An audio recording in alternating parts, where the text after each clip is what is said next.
나의 목자시니 내게 부족함이 없으리로다.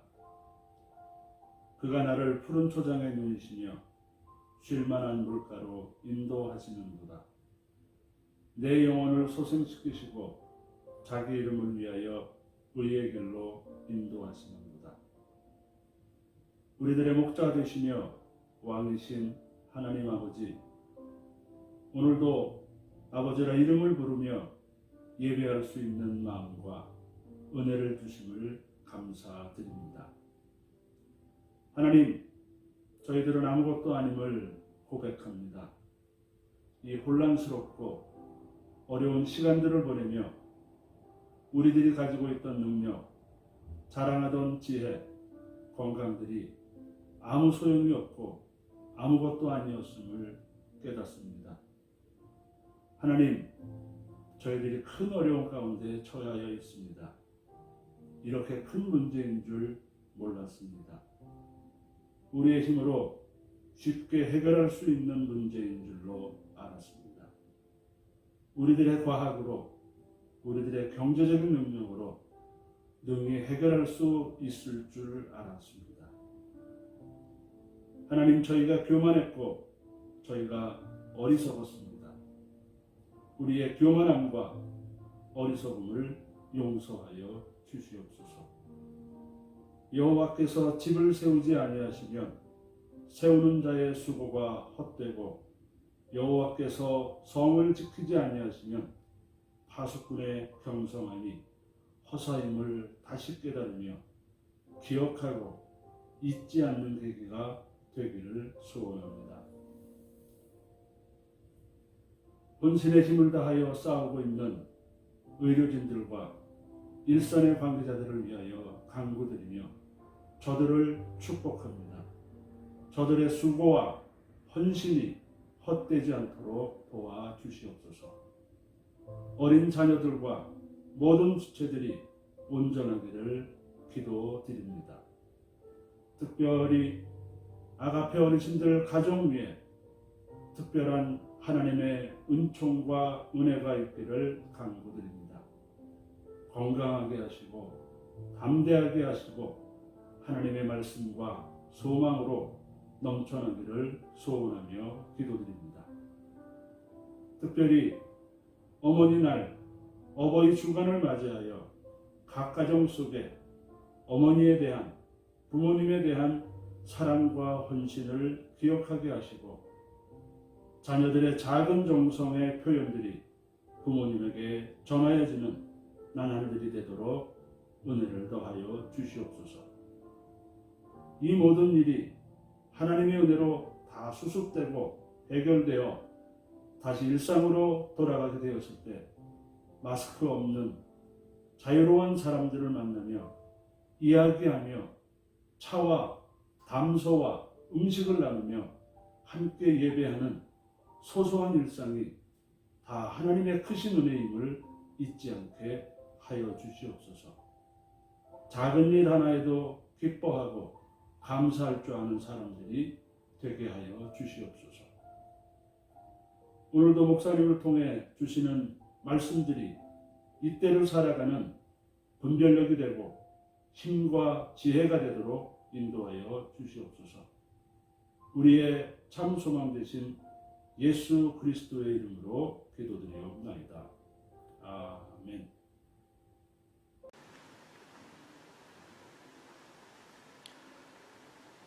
하나님의 말씀 빌립보서 4장 15절로 19절 말씀입니다. 다 같이 봉독하겠습니다. 빌립보 사람들아, 너희도 알거니와 복음의 시초에 내가 마게도냐를 떠날 때에 주고받는 내 일에 참여한 교회가 너희 외에 아무도 없었느니라. 데살로니가에 있을 때에도 너희가 한 번뿐 아니라 2번이나 나의 쓸 것을 보내었도다. 내가 선물을 구함이 아니요 오직 너희에게 유익하도록 풍성한 열매를 구함이라. 내게는 모든 것이 있고 또 풍부한지라. 에바브로디도 편에 너희가 준 것을 받음으로 내가 풍족하니 이는 받으실 만한 향기로운 제물이요 하나님을 기쁘시게 한 것이라. 나의 하나님이 그리스도 예수 안에서 영광 가운데 그 풍성한 대로 너희 모든 쓸 것을 채우시리라. 아멘. 오늘은 하나님을 기쁘시게 하는 것에 대해서 말씀드리고자 합니다. 우리는 주는 것보다는 받는 것을 좋아합니다. 얼마나 받기를 좋아하는지 공짜라면 양잿물도 마신다고 할 정도 아닙니까? 그런데 성경은 정반대로 주는 것이 받는 것보다 복이 있다 말씀하고 있어요. 사실 이게 성경에 한결같이 나타나고 있는 하나님의 원리지요. 하나님께서 독생자를 주심으로 독생자뿐만 아니라 우리를 포함해서 수많은 아들, 딸들을 얻으셨죠. 노아가 홍수 후에 방주에서 나와서 제일 먼저 한 것이 여호와께 제단을 쌓고 정결한 짐승과 새를 번제로 드렸습니다. 하나님께서 그 향기를 받으시고 저주를 거두시고 축복해 주셨죠. 솔로몬이 1000 번제를 드렸을 때 그 마음의 소원을 응답해 주셔서 청종하는 마음을 축복으로 주셨지요. 한나가 자신의 소원대로 사무엘을 하나님께 드렸을 때 하나님께서 엄청난 복을 주셨습니다. 어린 소년이 자기가 가진 도시락을 드렸을 때 5,000명이 먹고도 12광주리가 남는 기적이 일어나지 않았습니까? 사렙과 과부가 가루 한 움큼과 남은 기름 드렸더니 통에 가루가 떨어지지 아니하고 병에 기름이 마르지 않았습니다. 이처럼 주는 것이 복되다고 하나님께서 누누이 말씀하고 계신데도 불구하고 드리지 못하고 복을 받아 누리지 못하는 이유가 무엇일까요? 바로 우리 이기심 때문입니다. 나만 생각하기 때문에 남에 대해 관심이 없고 격리되고 고립된 채 꽉 막힌 삶을 사는 것입니다. 이러한 삶의 나눔과 드림이란 곧 상실을 의미하지요.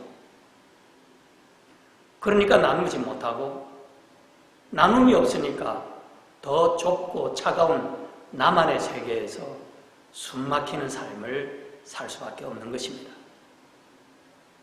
그러나 그리스도께서는 부요하신 이로서 우리를 위하여 가난하게 되셨습니다. 우리를 부요하게 하시려고 하늘 보좌를 버리시고 십자가까지 낮아지셨습니다. 우리는 이분을 믿고 이분을 닮고 이분처럼 살고자 하는 사람들입니다. 그러므로 우리는 이기적인 삶의 차원을 넘어 그리고 공존의 차원을 넘어 주님처럼 세상을 위해 나 자신을 내어줄 줄 아는 나눔과 드림의 달인들이 되어야 마땅한 사람들입니다. 어떻게 하든지 이기심의 장벽을 넘어 나누고 드리는 삶을 살아야 하겠는데 어떻게 하면 이게 가능할까요? 오늘 본문에는 사도 바울에게 많은 도움을 주었던 빌립보 교회에 대한 감사와 축복으로 가득 차 있습니다. 사도 바울이 선교 초기에 많은 어려움과 고통을 당했습니다. 그때 빌립보 교회가 그 어려움에 동참을 했던 것입니다. 바울이 가장 어려울 때 박해를 당하며 쫓겨다니고 경제적인 어려움으로 인해 텐트를 만들어 생계를 유지하면서 선교를 해야 했던 그 어려움 때 빌립보 교회가 그를 도와주었던 것입니다.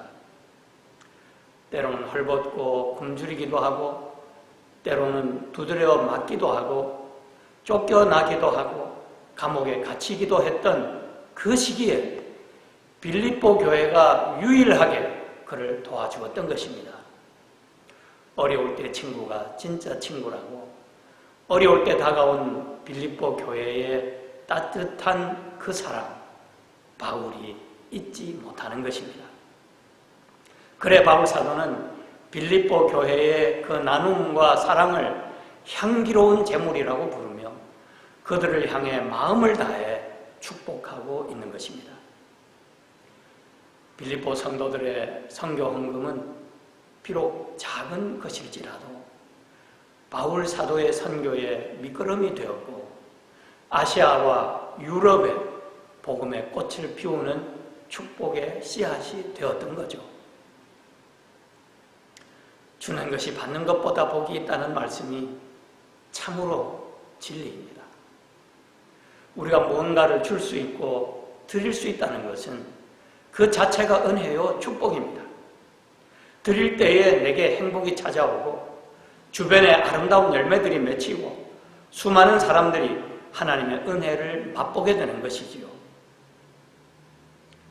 어떤 이는 가진 게 있어야 드리지요 라고 말씀하실지도 모르겠습니다.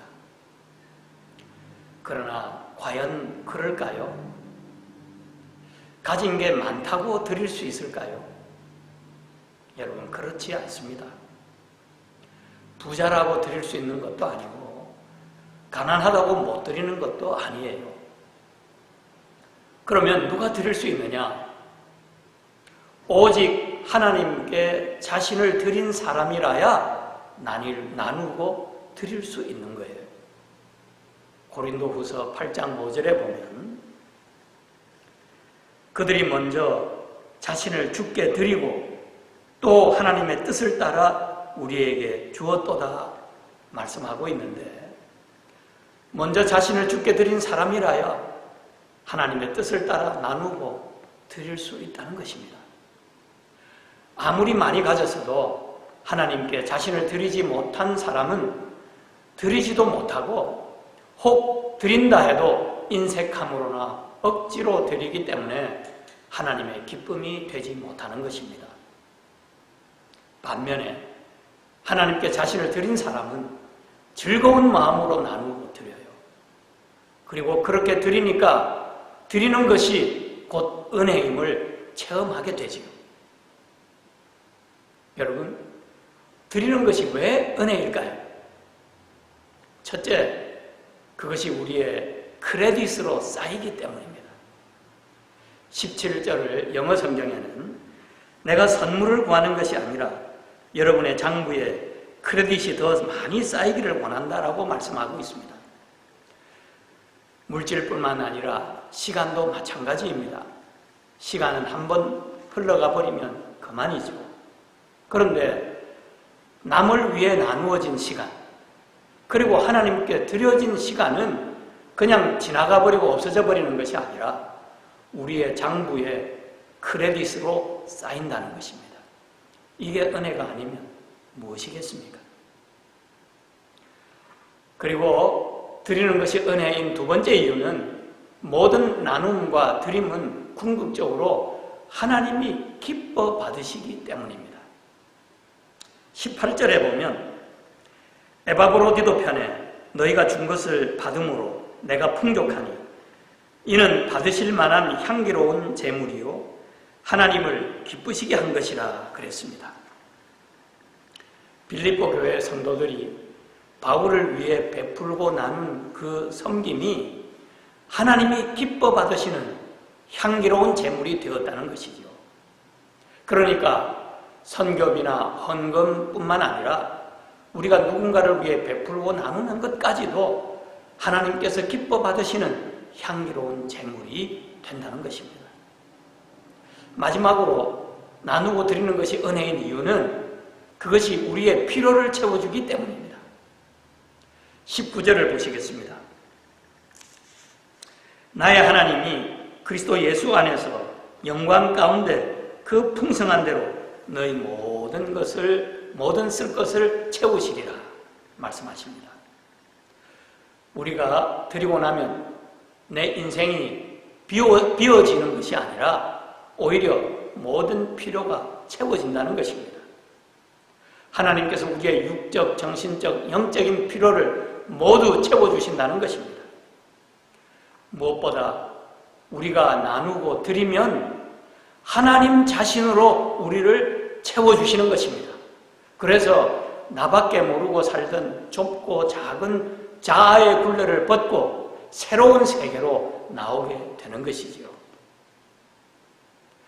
사랑의 넓이와 깊이를 알아가며 사랑받고자 하는 삶에서부터 사랑하는 삶으로 나아가게 되고, 나눔과 드림의 삶을 통해 하나님과 교제하며 참 자유와 행복을 경험하게 되는 것입니다. 주는 것이 받는 것보다 복이 있다는 말씀 기억하고 나누고 드리며 살게 되기를 바랍니다. 나눔과 드림이 영원한 투자예요. 하나님이 기뻐 받으시는 향기로운 재물이 자아의 굴레를 벗고 하나님과 교제하며 참 자유와 행복으로 채워지는 은혜의 길임을 기억하고 주변의 이웃을 돌아보고 나누며 하나님께 드릴 것을 드리며 하나님이 기뻐하시는 삶을 살게 되기를 바랍니다. 그리고 나눔과 드림의 가장 근본적이고 궁극적인 길은 하나님을 사랑하는 것임을 기억하십시다. 어느 정도로 하나님을 사랑해야 할 것이냐? 가난하고 소외된 이웃을 형제로 대하며 나눌 수 있을 정도로 하나님을 사랑하는 것입니다.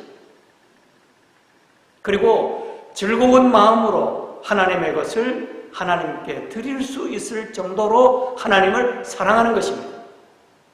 이 나눔과 드림의 하나님 사랑을 통해서 민주주의, 공산주의를 넘어 하나님이 다스리시는 하나님 나라가 이루어지게 될 것입니다.